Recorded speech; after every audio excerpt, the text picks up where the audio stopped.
All right, folks, welcome back to our final episodes of Season 3. So you haven't already, like, subscribe, follow along, but we're going to pick up today with Orb. Now, this is one of my favorite episodes. I have to say the wrap-up of Season 3 is very solid. This one aired on August 20th, 2008, written by both co-creators Jackson Pollock and Doc Hammer. And I want to start off with an interesting conversation because this is a lead-in we get directly from Billy Quizboy. But the idea that there's always some sort of funny connection between whether or not the adventures of Rusty Venture and the cartoons that everybody saw and the real-life adventures, there's always this weird overlap of what was real, what was fiction. And then the scene that we see, Rusty is being asked by Colonel Gentleman sitting on the back of Kano to save his dad by sniping. And when he's about to do so, a code appears that Billy Quizboy pauses, realizing it's a code.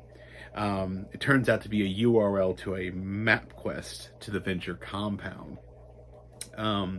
Billy is not looking great, as we can see, looking like he's lost the plot. Turns out that the plot area they want to dig in, when they get to, he presents all of this to all the information he's found hidden inside the Rusty Venture cartoon. He presents to Rusty, Brock, Hank, and Dean, and apparently the spot he wants to go to is the herb garden that Brock apparently was specifically told to guard. Hank and Dean are then forced to dig up this area while everybody else just sort of sits back and doesn't seem to care. Hank does the digging, Dean is doing the serving, and they basically, they do apparently find where Scraps, the former dog, was buried. They end up, even when they find the container, they end up apparently falling into Brock's rooms in the Venture compound. They do find a container that's meant for Brock, which turns out to be from Sandow, a former bodyguard, and they find a box themselves that they then go off to open. They give him one with a little cylinder, which he then listens to. We then find out about sometime in the past, looks to be early 20th century, Sandow talks about some sort of termination clause, and he recounts how the old guild, when it used to be apparently more of a good guy organization, there's Phantomos, who is an ancestor of Phantom Limb. We meet Lloyd Venture. We also apparently come to find out that members of this group include Samuel Clemens, aka Mark Twain, Oscar Wilde, and Aleister Crowley. Apparently the guild was founded, this version of the guild was founded to serve humanity, and they're all debating on what to do with this orb thing that supposedly has some sort of weird long history. While they're in the middle of this meeting on their blimp, they're under attack from other members of the guild, including Tesla. And so Colonel Venture, Lloyd Venture, feels that he has to use the orb, but first of all, they throw Aleister Crowley out when he tries to use it. But apparently during Tesla's attack later, Colonel Venture feels he has to make some use of the orb, and Sandow, based on his orders, has to kill him. This is the end of the cylinder. There's a second cylinder where Sandow is going to pick up the orders, where he actually does the killing. But the rest of the story is on there, but they don't have the cylinder. It's missing. The rest of the team finds the code inside of the other box. They think they decode it using the internet, and they think that the next clue is in Studio 54, based on a really convoluted set of things. And so Billy and Rusty go to New York, dressed in their old costumes. Apparently Billy Quizboy has got his own little costume, and Rusty dresses his own stuff. They take the X1 to New York City. Brock follows, while Pete and Dr. O watch the boys. Dr. Orpheus realizes that there's something going on here that doesn't still right, so he actually goes eventually to get the alchemist. Brock calls this into OSI, but his car then turns on him in a real sentient thing. Apparently he's part of Operations Rusty's Blanket. He then is forced to escape his car before it tries to kill him. He then turns to Hunter, who's now had a sex change operation, and he comes to find out that Operation Rusty Blanket is not his real mission. The real mission is what Operation Rusty's Blanket spells out is an anagram for orb. Tells him about the orb. This has apparently been his real mission. No one apparently knows what happens if you activate the orb either. Dr. O, like I said, realized they had the wrong place, so he calls in the alchemist. The alchemist basically leads them through all the real stuff to find out where everything is really located. In the meantime, Brock ends up in New York City, where he encounters Kano, former bodyguard to Jonas Venture Sr., who apparently can talk. They end up having a little fight. He had the other cylinder, where we learned that Kano did have to kill Dr. Venture, the previous Colonel Venture, sorry, to keep the orb a secret, protected. Apparently it's been built by a whole bunch of famous people in the past, Archimedes, Newton, so forth. Kano is implied to have perhaps killed Jonas Venture Sr. to keep this secret. They don't really say. The alchemist, of course, helps them figure out that the real location is the Frick Collection Museum, behind Whistler's painting that apparently inspired Oscar Wilde's Dorian Gray. So they go to the room. They find that there's a room behind the painting. They find that apparently Jonas Sr. had put the orb in plain sight, and they locate it. And when Brock is ready to perhaps have to carry out his job to kill Rusty, he finds out that Rusty is apparently going to protect it and not use it. So, doesn't have to do it. Stores it in his safe. And then Brock is back in the hangar when his car, one more time, attempts to attack him. So, that's where we leave this one. So, welcome to the end of Season 3. So, here we are, wrapping up Season 3 of Go Team Venture with Not Funny Guys Present. Like, subscribe, and we will pick up the 2-part finale next.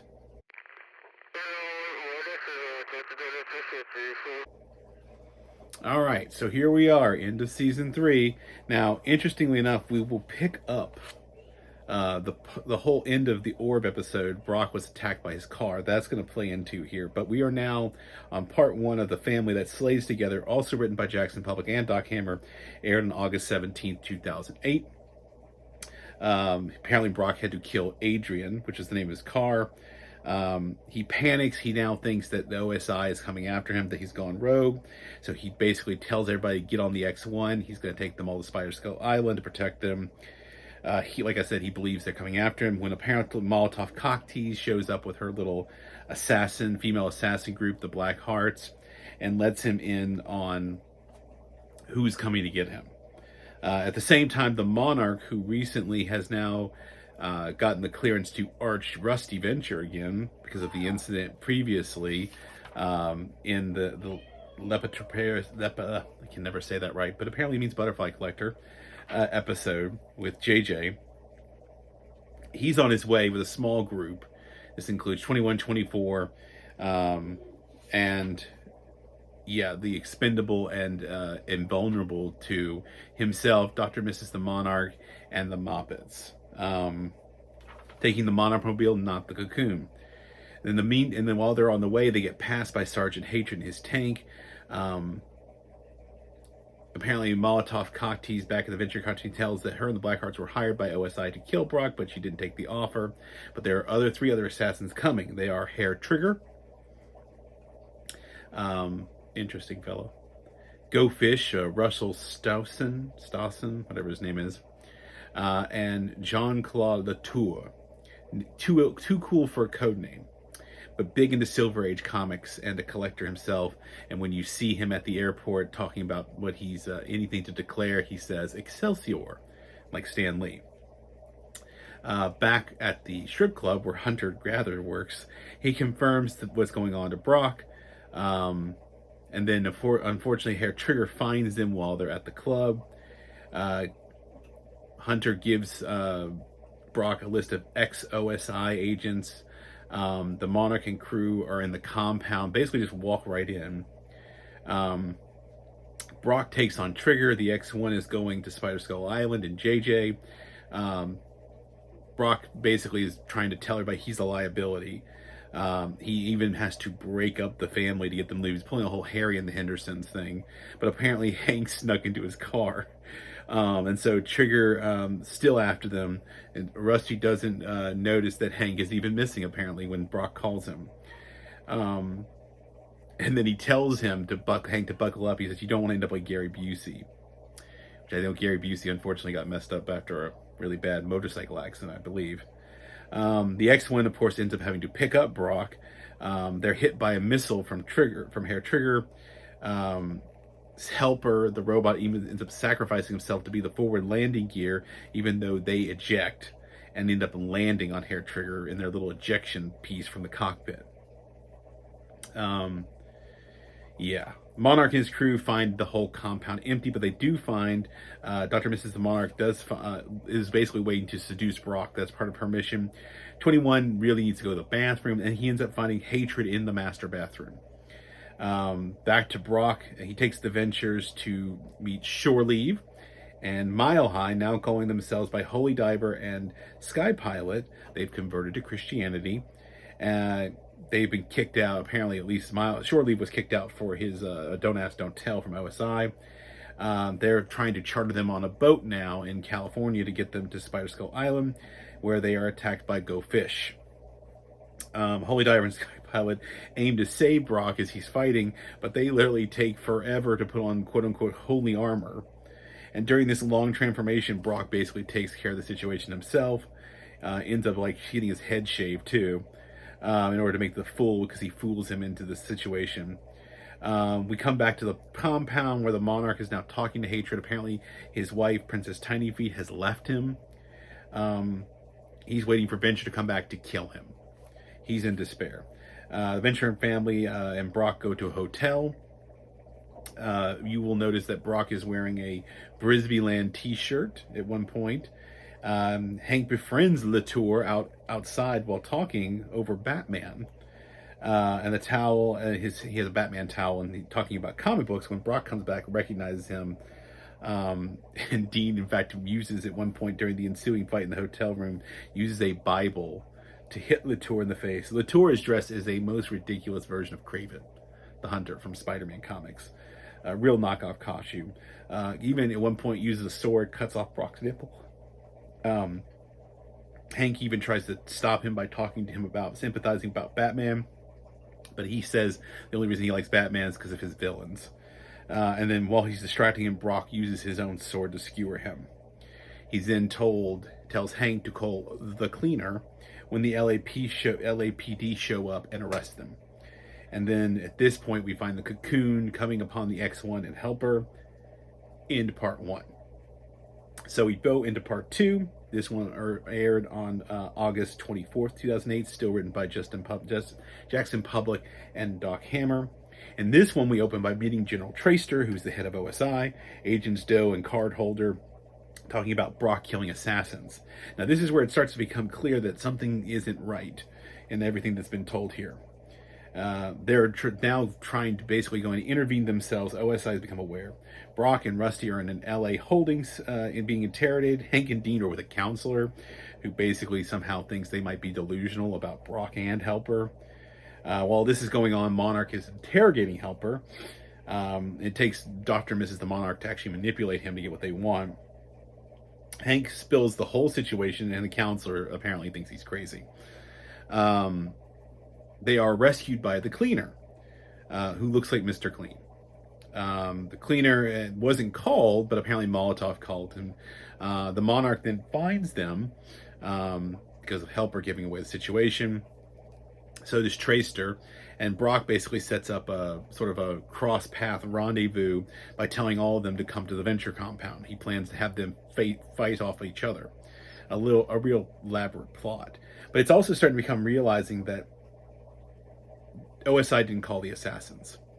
Something else is going on. Brock basically gives OSI, they go to meet there, the Venture compound. They hitch a ride in the cocoon. Helper has now been turned into a bomb by the Monarch. Brock orchestrates this whole cross encounter between OSI and the Monarch where they basically fight each other. OSI guys take out the Monarch's men. It's not even a joke, not even funny how badly it is. OSI now thinks that Brock is a Judas, that he's working with the Monarch. Hank and Dean and Rusty are in the panic room. Sergeant Hatred eventually joins them. But then they sort of find mutual cause. He wants Rusty to kill him at first, but they'll turn that around. Of course, OSI and the Monarch are facing off. 21-24 are not engaged in this. They're literally sitting in the Monarch mobile hiding out until this is all over, when Helper jumps in and apparently steals the car. 24 apparently buckled his seatbelt and cannot get out, and 21 escapes. 24 is now in the car with a bomb. Hank wants to join the fight. Hatred really rallies them, and now we get references to the clones as Christmas gifts again, a callback. They basically play the Nutcracker Suite music for the toy soldiers as Hatred leads them onto the battlefield, and for a brief moment it kind of kills the whole fighting sequence between the two sides, until the Monarch mobile shows up. And Brock basically like, okay, let's stop. Gives himself over to General Traster. At this point, the Monarch has now deployed his weird, like, death battle suit. And when he deploys it, it starts killing the slugs and everything. He goes crazy, real Death Blossom situation, and then it crashes. The whole reveal comes out that OSI was coming to save Brock. They were not here to get him. It was, in fact, the assassins sent by Molotov, as we'll come to find out. And Brock basically finally pieces it all together. He then decides to quit. He's done with this. At this point, the Monarch mobile blows up, killing 24, and Brock, who is walking towards it, appears, or is in fact, we'll find out, to be seriously injured. And then we cut to the final sequence where Hunter is in league with Molotov and her Black Hearts, and they've now used Brock to eliminate all of their competition. So, sad day. All right, so that brings us to the end of Season 3. On Friday, we will be starting Season 4. In the meantime, as I said I would, there is a bit of a discussion that needs to be had if you are watching along with us. There are some individual episodes that can be located on YouTube, but at this point, we run out of the ability to watch it on Netflix. If you have Hulu, I think you can watch it there. If you have the DVDs or Blu-ray or digital copy, I would recommend that.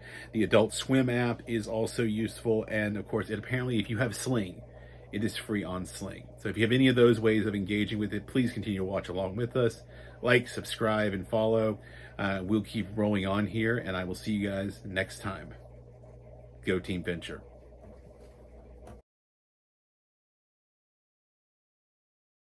Say not funny guys again. Not funny guys again. No, can you say not funny guys?